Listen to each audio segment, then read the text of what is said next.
Thank you, everybody, for coming to the Aaron Torres Podcast YouTube page. I do have one quick favor before we get to the video that you came here for, and that is very simply this. You see that little red subscribe button below this video?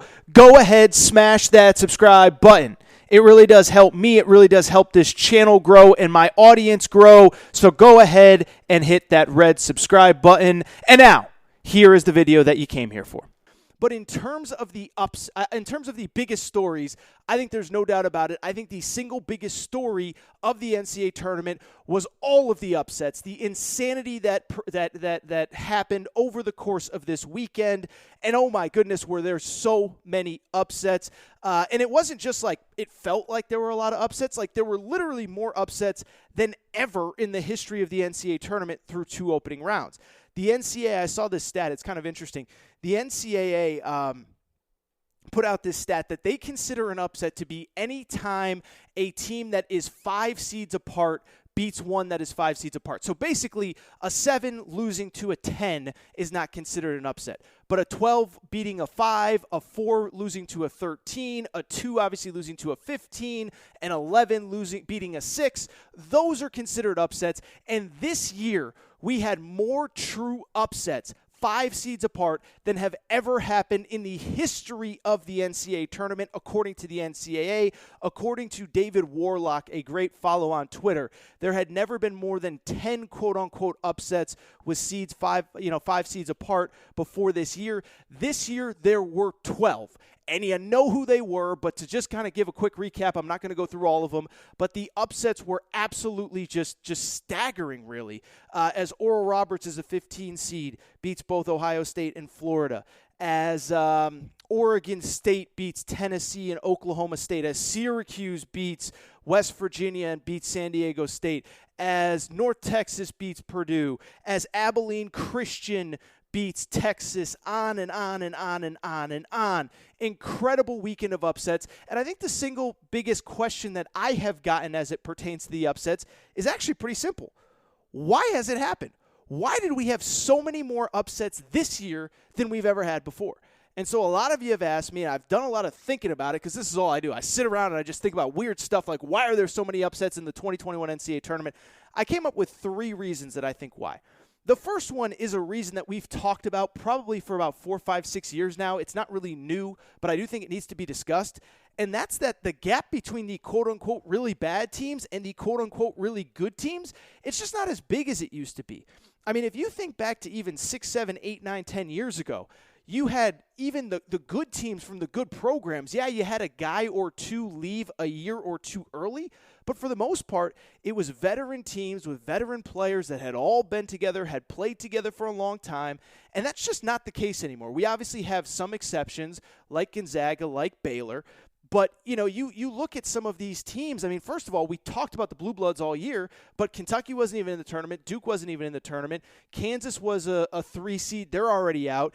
North Carolina was an 8 seed. They're already out. Michigan State didn't win a game in the NCAA tournament. And I do think the fact that these rosters change over so quickly at the highest levels of the sport, I do think it matters. I also think on the flip side, you got to look at some of the teams that are quote-unquote not very good or lower seeded and realize they're probably a little bit better in general than we give them credit for. First of all, I'll give you a bad example of this, but like Loyola Chicago, that was not an 8 seed if you watch that team.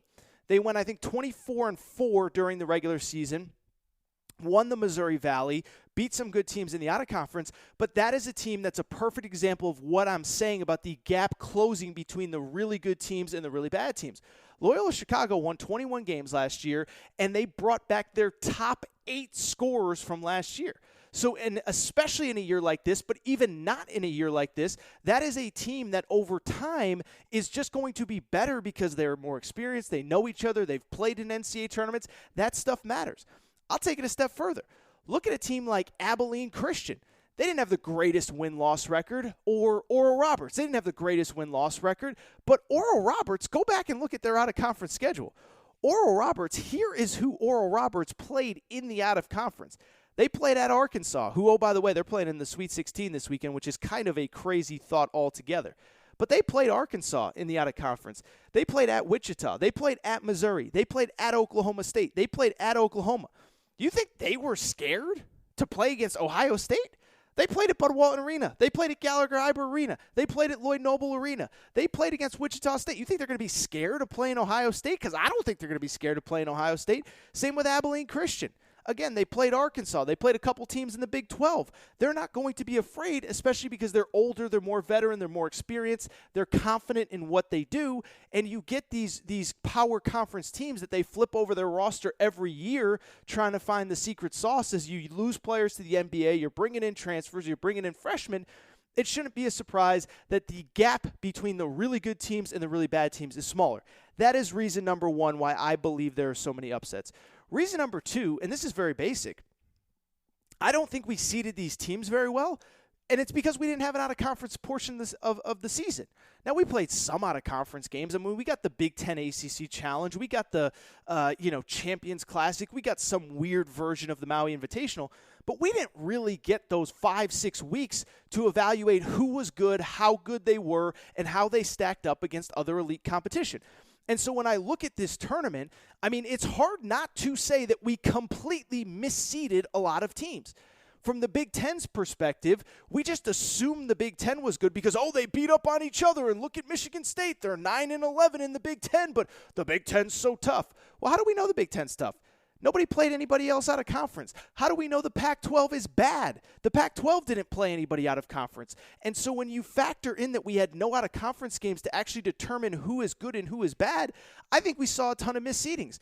It's really funny. I tweeted it out after USC won to become the fourth Pac-12 team to clinch a Sweet 16 bid, and I said, maybe the committee will stay up next year and actually watch these teams. And, of course, I had some media members chirping at me, who was actually misseeded? Well, everybody was misseeded. Look at it.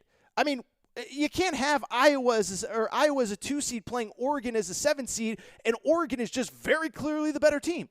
It's just clear that teams were not seeded as well this year because of the fact that we had no out-of-conference portion of the slate. And the third reason, and I think this is really important, and I'm the only one that I've heard say this so far, and so I think this is a real reason as to why the tournament has been so crazy, and I think it's because of the weird setup of the NCAA tournament this year. And what do I mean by that? Well, what I mean by that is that this whole season, this whole year, this whole NCAA, this whole everything has been completely different than anything we've ever had before, and it has trickled into the NCAA tournament, whereas I've told you, this is unlike anything these kids have ever dealt with before. And to fully explain this, let me kind of tell you what a normal NCAA tournament is like, and then I'll tell you what this NCAA tournament is like. Normal NCAA tournament, let's say you open the tournament on Thursday afternoon, Thursday night, whatever. Usually that means you're getting into town on Tuesday, probably Tuesday night, Tuesday afternoon, Tuesday night. You will then have media availability all day Wednesday. That's probably 1 or 2 hours. You're at the arena. You're talking to reporters. You'll have a practice. You'll go have a team meal. You'll go to bed. You'll get up and play the next day. A lot of stuff going on, a lot of distractions. You're not in front of the TV. You're not watching everybody else. Well, think about this year. Think about this year. First of all, players, everybody got into town at the latest on Monday of last week. Some teams got in Saturday and Sunday. They didn't play most of the field until Friday or Saturday. So you're basically sitting in a hotel from Sunday or Monday when you arrive for an extra day or two on the back end. Instead of playing Thursday or Friday, you're playing Friday or Saturday. And on top of that, you can't really do anything other than just sit around and do nothing. And for a normal NCAA tournament, like I said, you have press availability. You have more detailed practice and walkthroughs. You have team dinners where you just get out of the hotel room. On a day off, you'll go do stuff around town. I mean, I live in LA, and when teams come to town to play here in the Sweet 16 or the Elite 8, if they have an off day, they'll take their kids to the beach. They'll take their kids to the area around Staples Center just to go shopping, just to get out of the hotel, just to be distracted. This year, though, it's a completely different deal. You get into town Monday. All the media availability is virtual. And then you're basically sitting around your hotel for the rest of the time that you're there. You wake up, you sit around your hotel, you maybe go get a COVID test, you come back, you then go to practice for an hour, you come back to your hotel, and you wait to play your game. On your day off, the only time that you're really leaving the hotel room is to go to practice. Other than that, Media availability is online. There's no off-day activities. There's no team meals. There's no nothing to do to distract you. And so what are you doing? You're sitting in your room all day. You're watching everybody else play. You're watching other teams get upset, and you have no way to escape anything but basketball. And some would wonder, well, why does that matter? Well, it matters because just think about it. First of all, you're showing up to the arena. You're probably not as loose, as just energetic, because you're probably more lethargic because you've been sitting around the hotel all day. Remember, keep in mind, these players all have their own individual hotel rooms, so that's part of it too. You don't have any human interaction throughout the day. You're sitting around. You're watching basketball all day. You're watching teams get upset. You're saying, oh my goodness, that can't be us. We better come out focused, ready to play. You get to the arena. You're a little bit, like I said, it takes you a little bit more longer to warm up. And then, oh, by the way, once the game tips off, as soon as you fall down, you say, oh, my goodness, we better not lose this game. We can't be like Purdue. We can't be like Ohio State. We can't be like Texas. We got to win this game. You get tight, you play nervous, and next thing you know, you have a bunch of upsets. I'll just give you an example that I talked about a lot throughout this week. But think about Texas. Texas played Abilene Christian the last game of the day on Saturday. That means that Texas, this was already, by the way, a bad matchup for them. Abilene Christian, at the time, their season is now over, but forced a lot of turnovers. They were really good defensively. Well, think about Texas. They were sitting around the hotel all day Friday, all day Saturday, probably didn't leave for the arena until about 7 or 8 o'clock. Their tip-off was about 9 p.m. local time. Didn't tip off till 9, probably didn't leave for the arena till 7. Games start at noon Eastern. They're sitting around all day watching these games, watching all these teams get upset, saying, oh my goodness, look at this team lost, that team lost. We played them. We thought they were good. They just lost. What does it mean? Then you get to the arena. You're probably not as loose as normal. It takes longer to get warmed up. You fall behind against the team that you already were going to struggle with, and you get nervous and you play tight, and that's how upsets happen. And so when I look at this totality of the NCAA tournament, I think there are real reasons that there were significant upsets in the manner in which they happen. Now, there's always going to be upsets, and this is an ever-evolving sport, and I think it's going to continue to be that way. But when I look at this specific tournament, I do think there were certain things that led to upsets in the manner that we had them. Not saying there won't be upsets in the future, but I do think that, that we will probably, this was an unprecedented opening weekend, and I still kind of believe that it's a reflection of how crazy this season was. And when we get back to a normal season next year, when we get back to a normal NCAA tournament next year, that it's a very good chance that we'll see at least a few less upsets. Speaking of